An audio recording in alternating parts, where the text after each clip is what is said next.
এক ছিল ছোট্ট একটা গ্রাম, সবুজ গাছপালা, পাখির গান আর হাসি খুশি মানুষে ভরা। সেই গ্রামেই থাকত এক চঞ্চল ছেলে, নাম তার রাহুল।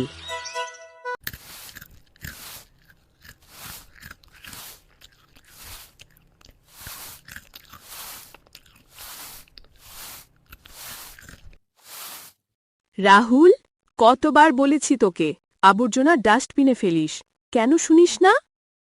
আরে মা, একটা ছোট্ট প্যাকেটে কি হবে, বাতাসে উড়ে যাবে। রাহুল, তুই আবার মাটিতে ফেলে দিলি। আমি তো প্রতিদিন ডাস্টবিনে ফেলি। আরে, তুই তো বুড়ো দাদুর মতো কথা বলিস রে, একটু মজা কর।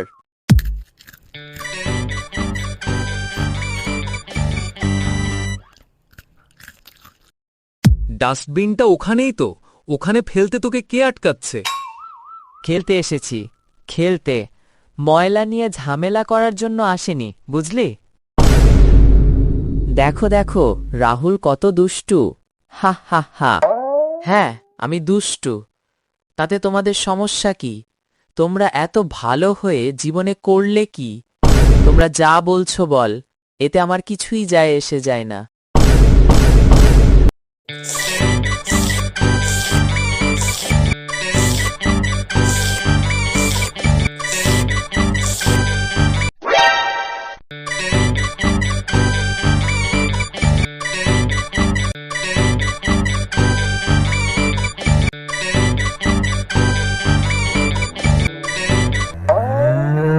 কে এই কাঠি ফেলেছে?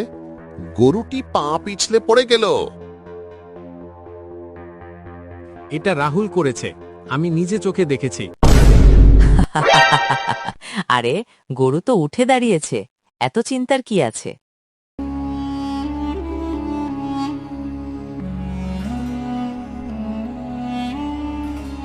এই ছেলে একদিন বড় বিপদ ঘটাবে। আমাদের গ্রাম তো একেবারে নোংরা করে রেখেছে। গ্রামের এক বৃদ্ধ দাদু হাঁটতে হাঁটতে এগিয়ে এলেন। রাহুল, বাছা, খারাপ অভ্যাস কখনো ছোট হয় না। আজ তুচ্ছ মনে হলেও কাল বড় ক্ষতি হবে। আরে দাদু, এই গল্প তো আমি 1000 বার শুনেছি, আমার কিছু হবে না। সময় শিক্ষা দেয় বাবা, তুই দেখবি। রাহুল প্রতিদিন ময়লা ফেলতে ফেলতে এক কোণে স্তূপ তৈরি করল। উফ, এই গন্ধে তো বাঁচা যায় না। রাহুল, এটা তুমি কি করে রেখেছো? তোমার বাড়িতে তুমি তো নোংরা ফেলে ফেলে স্তূপ করেছো। আমি তো অনেকবার বলেছি রাহুল এসব করছে।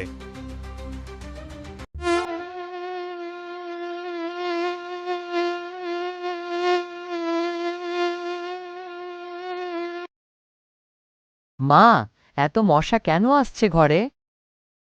তোর ফেলা আবর্জনা থেকেই তো এইসব মশাগুলো আসছে। আমি তোকে কতবার সতর্ক করেছি। মা, আমার খুব পেট ব্যথা করছে, আমি ব্যথায় মরছি। তুই এখানে বস, আমি ডাক্তার ডেকে আনতে যাচ্ছি।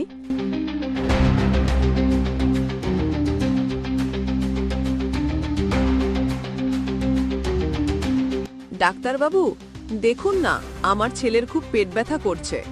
অপরিচ্ছন্ন পরিবেশের জন্যই অসুখ হয়েছে।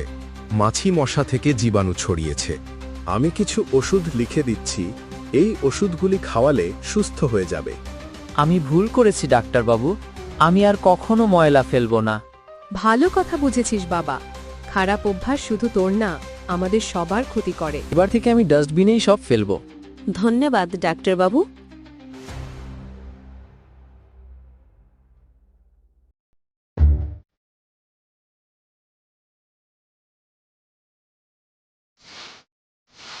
এখন থেকে দিন শুরু হবে পরিষ্কার দিয়ে, ছোট ছোট ময়লাও ফেলবো না।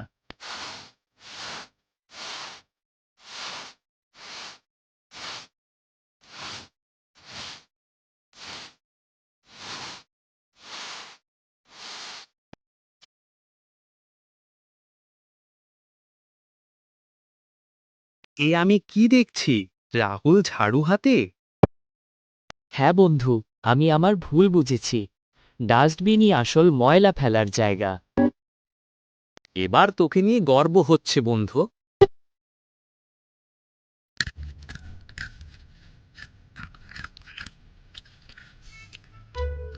রাহুল মনে হয় খাবারের কাগজটা মাঠেই ফেলে দেবে।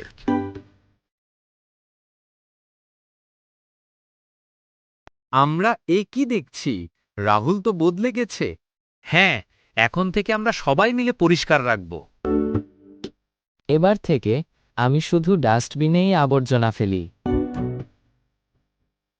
সাবাস রাহুল, এবার তুই সবার জন্য একজন ভালো ছেলের উদাহরণ।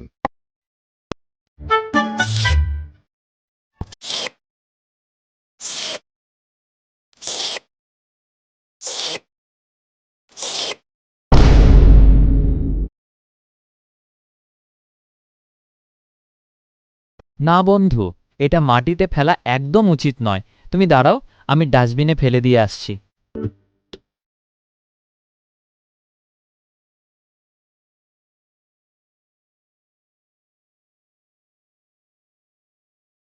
ও, তুই তো এখন সত্যিই খুব দায়িত্বশীল।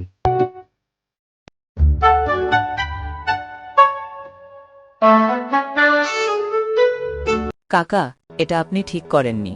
কলার খোসাটা বাজারের ওপরে না ফেলে ডাস্টবিনে ফেললেই সবাই নিরাপদ থাকত। তুই আমাকে শেখাবি কোথায় ফেলবো না ফেলবো? না কাকা, আমি আপনাকে শেখাচ্ছি না। আপনার এই কলার খোসার জন্য অন্যজনের বিপদ হতে পারে। তুমি ঠিক বলেছ খোকা, এটা আমার এখানে ফেলা উচিত হয়নি। রাহুল তার বন্ধুদেরকে নিয়ে গ্রাম পরিষ্কার রাখার জন্য পরিকল্পনা করছে। চল, আমরা সবাই গ্রাম পরিষ্কার রাখার অভিযান করি। হ্যাঁ, অভিযানের নাম দেব আমাদের গ্রাম আমাদের দায়িত্ব। সব বাচ্চারা মিলে গ্রাম পরিষ্কারের অভিযান শুরু করলো। ডাস্টবিনে ফেলবো ময়লা, রাখবো গ্রাম পরিচ্ছন্ন। ডাস্টবিনে ফেলবো ময়লা, রাখবো গ্রাম পরিচ্ছন্ন। ডাস্টবিনে ফেলবো ময়লা, রাখবো গ্রাম পরিচ্ছন্ন। এমন উদ্যোগ তো বড়দেরও নেওয়া উচিত। বাহ, তোমাদের দেখে মন ভরে গেল। তোমরা সত্যিকারের পরিবর্তনের নায়ক। আজ বাচ্চাদের গ্রাম পরিষ্কার অভিযানের প্রথম দিন। তারা রাস্তা পরিষ্কার করছে, ময়লা ফেলার জন্য ডাস্টবিন বসিয়েছে। তাদের পরিশ্রমে গ্রামটা ধীরে ধীরে হয়ে উঠছে পরিচ্ছন্ন ও সুন্দর। দেখো, জায়গাটা এখন কত সুন্দর হয়েছে। তাই আজ থেকে এখানে কেউ ময়লা ফেলবে না, সবাই ডাস্টবিনে ময়লা ফেলবে। ঠিক আছে? আমরা নিজেরাই আমাদের গ্রামটাকে সুন্দর করে রাখব। ঠিক তাই, পরিষ্কার গ্রাম মানেই হাসি খুশি মানুষ। সবাই যদি নিজের চারপাশটা একটু পরিষ্কার রাখে, তাহলে আমাদের গ্রামটা সব সময় সুন্দর আর সুস্থ থাকবে। বন্ধুরা, আমি শিখেছি খারাপ অভ্যাস যত ছোটই হোক বড় ক্ষতি করে। যেমন কেউ রাস্তায় ময়লা ফেলে, কেউ প্লাস্টিকের বোতল নদীতে ছুঁড়ে পায়, কেউ আবার গাছের ডাল ভেঙে আনন্দ পায়। এই সব ছোট ছোট খারাপ অভ্যাসই ধীরে ধীরে আমাদের পৃথিবীটাকে নোংরা করে দিচ্ছে। আমরা সবাই চাই আমাদের চারপাশ সুন্দর, পরিষ্কার আর সবুজ থাকুক। তাহলে কেন আমরা নিজেরাই সেটাকে নষ্ট করি? আমরা যদি নিজেদের খারাপ অভ্যাসগুলো ঠিক করি, যেমন রাস্তায় আবর্জনা না ফেলা, প্লাস্টিক না ব্যবহার করা, অকারণে জল নষ্ট না করা আর গাছপালা কেটে না ফেলা, তাহলেই পৃথিবীটা আবার হাসবে। বন্ধুরা, ভালো অভ্যাস গড়ে তোলার শুরু আমাদের থেকেই। আমি আজ থেকেই প্রতিজ্ঞা করছি, আমি ময়লা যেখানে সেখানে ফেলব না, গাছকে ভালোবাসবো আর অন্যদেরও পরিষ্কার রাখার কথা বলবো। জানো, আমি আজ খুব গর্বিত। আমার ছেলে এখন সবার কাছে উদাহরণ। আগে ও শুধু নিজের ঘরটুকু পরিষ্কার রাখত না, কিন্তু এখন পুরো পাড়ার কথা ভাবে। প্রতিদিন সকালে উঠেই রাস্তার ময়লা তুলে ফেলে। অন্য বাচ্চাদেরও শেখায়, পরিষ্কার থাকলে তবেই সুস্থ থাকা যায়। হ্যাঁ হ্যাঁ, ওর জন্যই গ্রামটা নতুন হয়েছে। একটি খারাপ অভ্যাস থেকেও বড় বিপদ হতে পারে। ভালো অভ্যাসই সুন্দর ভবিষ্যৎ গড়ে।